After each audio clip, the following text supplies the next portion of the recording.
अस्सलाम वालेकुम and welcome to Germany for student channel. आज German language course A2 level का लेसन नंबर 22 है और लेसन नंबर 22 के अंदर हम ट्रेन बारे और उन ट्रेन बारे वर्बन को डिस्कस करेंगे।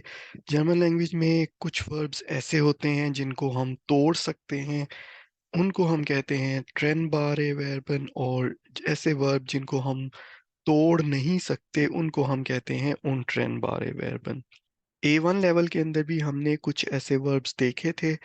आज हम इनको ज़रा डिटेल के साथ देखेंगे और देखेंगे कि इस चीज़ को हम कैसे पहचान कर सकते हैं कि किस वर्ब को हमने तोड़ना है और किस वर्ब को हमने नहीं तोड़ना। तो अगर एक वर्ब के स्टार्ट के अंदर प्रीफिक्स अब है, अन, auf, aus, ein, zurück, fest, mit, nach, और सू, अगर किसी भी वर्ब से पहले इनमें से कोई सा भी एक प्रीफिक्स लगा हुआ है तो वो हमेशा हम उस वर्ब को तोड़ेंगे। वो एक सेपरेबल वर्ब होगा या उसको हम जर्मन लैंग्वेज में ट्रेन बार वर्ब कहेंगे। इनमें से कुछ जो प्रीफिक्स हैं वो प्रेपोजिशंस के तौर पे भी इस्तेमाल होते हैं लेकिन सारे नहीं। जैसे अन, ऑफ, आउस, मीट, नाक, फोर, सू, ये सारे प्रेपोजिशंस के तौर पे भी इस्तेमाल होते हैं, लेकिन जैसे आइन है या सरुक है, ये हमारे पास प्रेपोजिशन के तौर पे इस्तेमाल नहीं होते। अब इसकी एक एग्जांपल लेते हैं। अब एक वर्ब है फारन जिसका मतलब है टू ड्राइव, टू ट्रैवल, सफ़र करना। उससे पहले अगर हम अब लगा देंगे तो वो अब फारन में तब्दील हो जाएगा और उससे उसका मतलब वर्ब का तब्दील हो जाएगा। अब फारन का मतलब है रवाना होना। जैसे एग्जांपल मैंने दी है, Der Zug fährt um 14 Uhr ab। Train 2 बजे रवाना होगी। अब क्योंकि इसमें अब जो है वो प्रीफिक्स यूज हुआ है इसलिए हमने इसको सेपरेट किया है। जो भी प्रीफिक्स होगा इस केस में वो हमेशा जुमले के आखिरी पोजीशन पे चला जाएगा, और जो फॉरेन वर्ब है उसको हम डेर सुक के हिसाब से कॉन्जुगेट करेंगे। सब्जेक्ट कोई भी होगा उसके हिसाब से हम उसको कॉन्जुगेट करेंगे। इस जुमले में क्योंकि हमारे पास सब्जेक्ट सुक है तो इसलिए हमने फॉरेन को सुक के हिसाब से कॉन्जुगेट किया है और ये हो गया है फैट।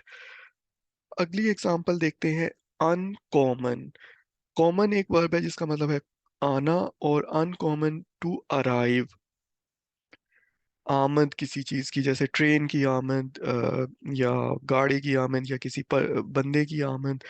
तो इसमें भी क्योंकि अन जो है वो हमने यूज़ किया है प्रीफिक्स, तो ये एक सेपरेबल वर्ब बन गया है। इसका मतलब है कि हम जो इसका प्रीफिक्स है उसको जुमले के आखिर में ले जाएंगे और कॉमन को हम सब्जेक्ट के लिहाज से कॉन्जुगेट करेंगे। तो एग्जांपल है इसकी, डेर बुस कोम्ट सेन उर अन। बस 10 बजे आती है। अब डेयर बुस है थर्ड पर्सन सिंगुलर, तो उसके हिसाब से कॉमन जो है वो हो जाएगा कॉम्ड। और टाइम बताने के लिए, वक्त बताने के लिए हम हमेशा प्रेपोजिशन यूज करते हैं की। तो इसलिए हमने सेन उर, और अन जो है वो क्योंकि सेपरेबल वर्ब है, ऐसा प्रीफिक्स है जो कि सेपरेबल होगा। अगर हम इसको जुमले में इस्तेमाल करेंगे तो वो हमने आखिरी पोजीशन पे यूज किया है। aufstehen। aufstehen का मतलब है बेदार होना नींद से या उठना, जागना। aufstehen भी एक सेपरेबल वर्ब है, तो इसको हम जुमले में जब इस्तेमाल करेंगे तो स्टेन को सब्जेक्ट के लिहाज से कॉन्जुगेट करेंगे और ऑफ जुमले के आखिरी पोजीशन पे चला जाएगा। पाउल स्टेट sechs Uhr auf। पाउल 6 बजे उठता है।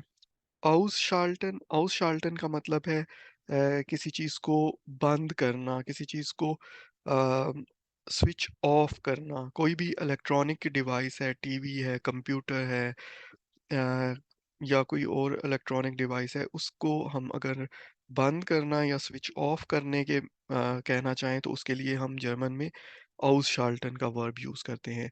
लीज़ा शाल्टेट das Licht aus। Lisa light बंद करती है या लीज़ा लाइट स्विच ऑफ करती है।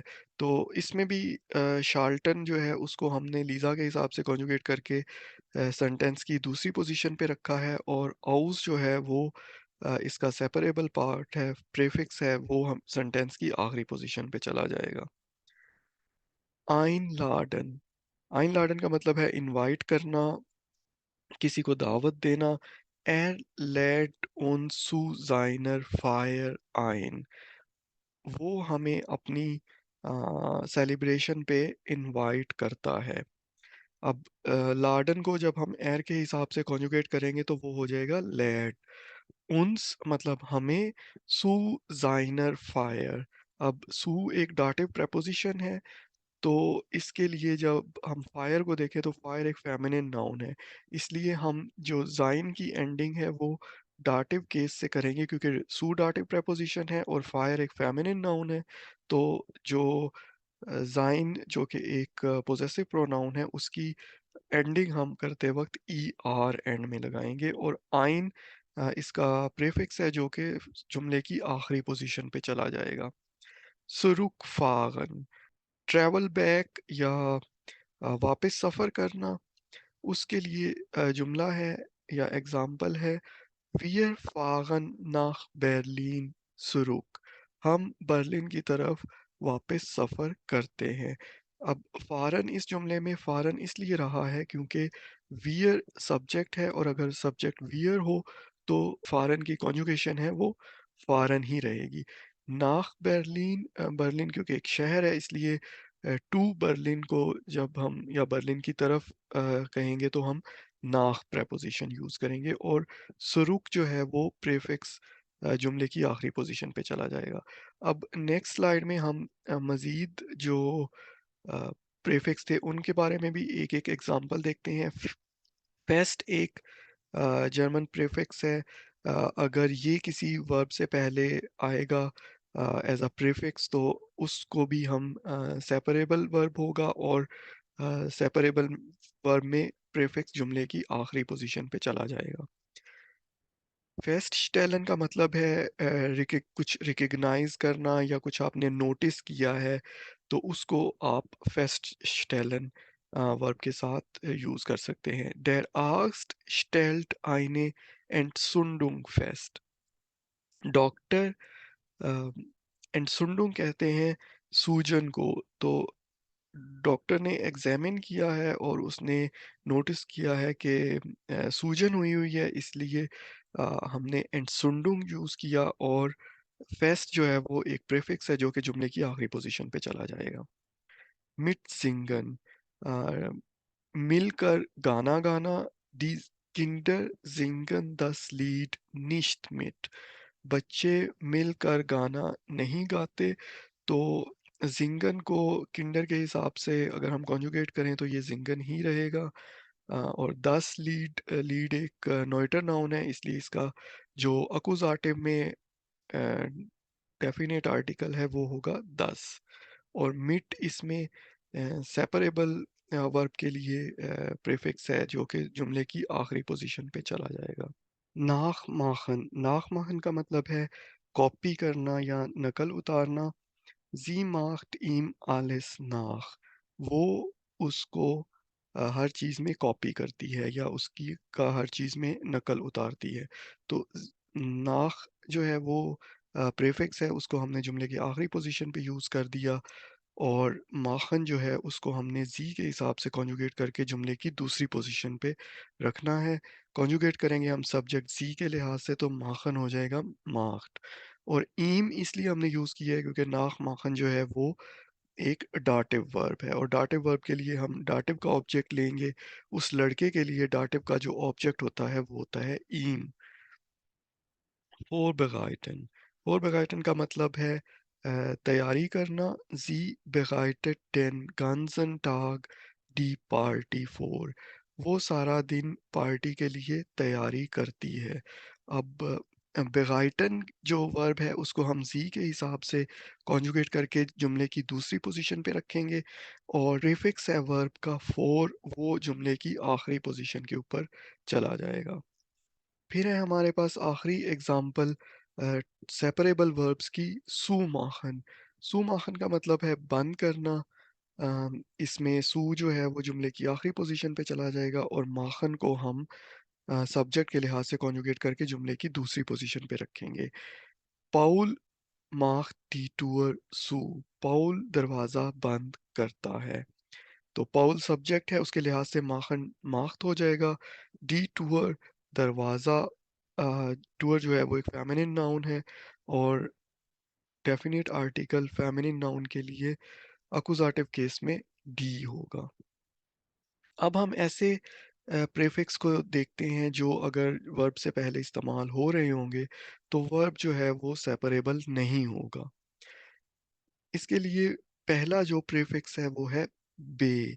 अगर बे किसी भी वर्ब से पहले यूज हो रहा होगा तो वो वर्ब सेपरेबल वर्ब नहीं होगा और हम वर्ब को सब्जेक्ट के लिहाज से कॉन्जुगेट करके जुमले की दूसरी पोजीशन के ऊपर रखेंगे। दी लेगरिन बिट्रिट डेन राउम, उस्तानी कमरे में दाखिल होती है। बिट्रेटन का मतलब है टू एंटर और यहाँ पे लेररिन के हिसाब से अगर हम बिट्रेटन को कॉन्जुगेट करेंगे तो वो होगा बिट्रिट। और डेन राउम, राउम जो है वो एक मास्कुलिन नाउन है। जब अकुजाटिव केस में वो यहाँ पे यूज होगा तो उसके लिए हम डेफिनेट आर्टिकल डेन यूज करेंगे अकुजाटिव केस से मास्कुलिन नाउन राउम के लिए। एम्फेलन, एम्फेलन का मतलब है रिकमेंड करना, सजेस्ट करना किसी को कोई चीज़। तो एम्फेलन भी एक सेपरेबल वर्ब नहीं है। Der Lehrer empfiehlt das Buch, उस्ताद ये किताब रिकमेंड करता है या इस किताब का मशवरा देता है। तो यहाँ पे भी एम्प जो है ये सेपरेबल प्रीफिक्स नहीं है, ये जुमले के अंदर दूसरी पोजीशन में वर्ब के साथ ही रहेगा। एंटफेरनन, एंटफेरनन का मतलब है रिमूव करना। Sie entfernt das ganze Möbel aus dem Haus. Sie entfernt das ganze Möbel aus dem Haus. अब इसमें भी हमने एंटफेरनन को सब्जेक्ट जी के लिहाज से कॉन्जुगेट किया है तो वो हो गया है एंटफेंट। सेपरेबल नहीं है क्योंकि एंट जो है वो प्रीफिक्स जब भी यूज होगा वर्ब के साथ तो हम उस वर्ब को सेपरेबल वो नहीं होगा, उसको हम सेपरेट नहीं करेंगे।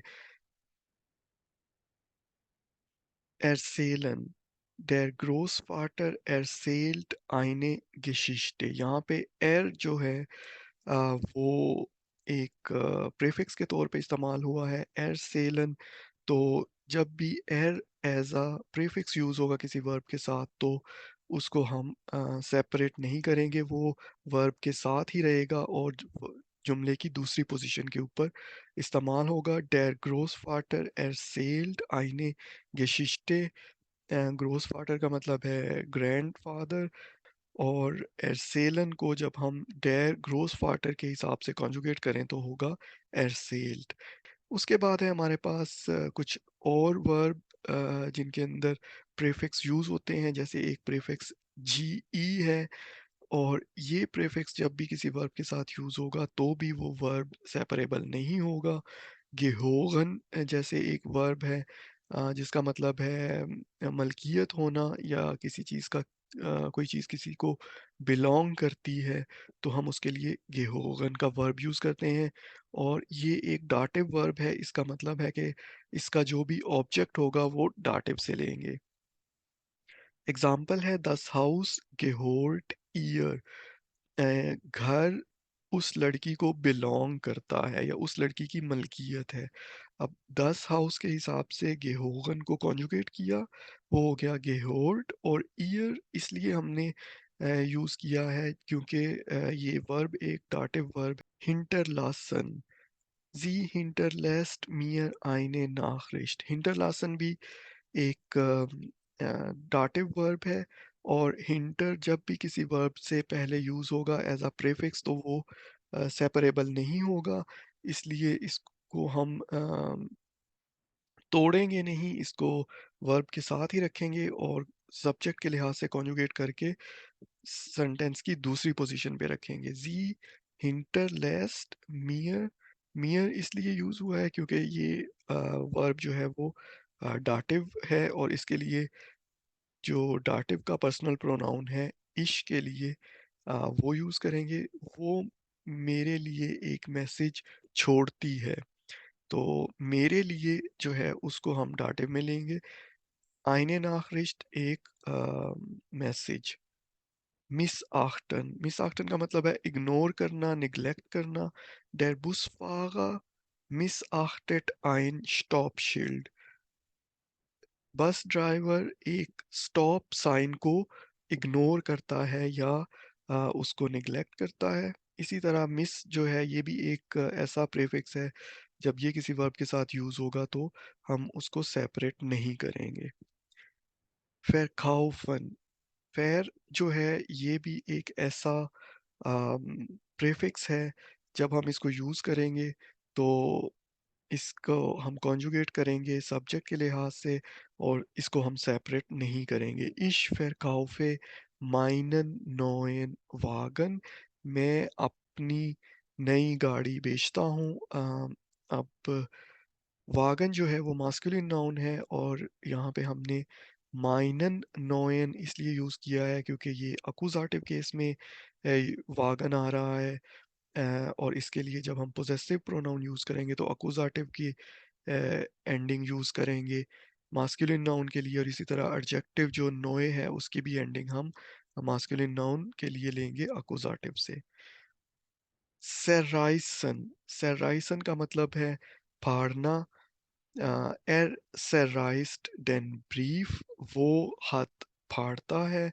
ब्रीफ मास्कुलिन नाउन है, और यहाँ पे अकुजाटिव केस में यूज हुआ है, इसलिए मास्कुलिन नाउन ब्रीफ के लिए डेफिनेट आर्टिकल डेन होगा। तो ये थे हमारे पास कुछ ऐसे प्रीफिक्स जो हम सेपरेट कर सकते हैं, कुछ ऐसे प्रीफिक्स थे जो सेपरेट नहीं कर सकते। तो आई होप कि आपको आइडिया हो गया होगा। अब आपको इनको याद करना होगा आपको कि किस जो प्रीफिक्स को हम अगर यूज़ करेंगे वर्ब के साथ तो उसको सेपरेट करना होगा, और किस प्रीफिक्स को हम सेपरेट नहीं कर सकते। आई होप आपको इसका कॉन्सेप्ट क्लियर हो गया होगा। अगर आपके कोई क्वेश्चन है तो इसके कमेंट सेक्शन में ज़रूर पुट करें। फिर मिलते हैं नेक्स्ट वीडियो में। अल्लाह हाफ़िज़।